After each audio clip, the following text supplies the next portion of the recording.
AKS IAS వాళ్ళు చాలా support ఇచ్చారు. శశాంక్ సార్ కానివ్వండి, మిగతా స్టాఫ్ కానివ్వండి, నాకు చాలా హెల్ప్ఫుల్గా మాక్ ఇంటర్వ్యూ జరిపి నాకు అదే మాక్ ఇంటర్వ్యూ చాలా హెల్ప్ అయింది యాక్చువల్గా.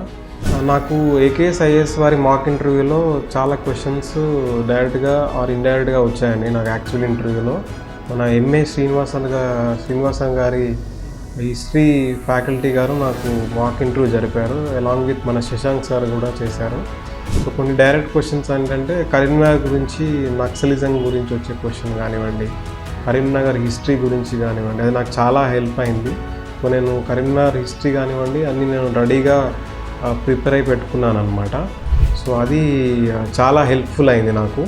సో ముందు నుంచి ఈ ఇంటర్వ్యూలో శశాంక్ సార్ అడిగిన క్వశ్చన్స్ కానివ్వండి, డాఫ్లో అడిగిన క్వశ్చన్స్ కానివ్వండి, శ్రీనివాసన్ సార్ అడిగిన క్వశ్చన్స్, మన మెకానికల్ ఇంజనీరింగ్ క్వశ్చన్స్ కానివ్వండి, ఇలాంటి క్వశ్చన్స్ నాకు డైరెక్ట్గా వచ్చాయి. మళ్ళీ కరెంట్ అఫైర్స్ కానివ్వండి, రష్యా యుక్రెయిన్ వార్ క్వశ్చన్ వచ్చింది, అది కూడా డైరెక్ట్గా మన ఏకేఎస్ ఐఏఎస్లో అడిగారు. సో కొన్ని డైరెక్ట్గా వచ్చాయి, కొన్ని ఇండైరెక్ట్గా వచ్చాయి అన్నమాట. సో అలా నాకు హెల్ప్ అయింది ఈ మా ఏకేఎస్ ఐఏఎస్ వారి మాక్ ఇంటర్వ్యూ. సో వారికి నేను కృతజ్ఞతలు తెలియపరచుకున్నాను అనుకుంటున్నాను.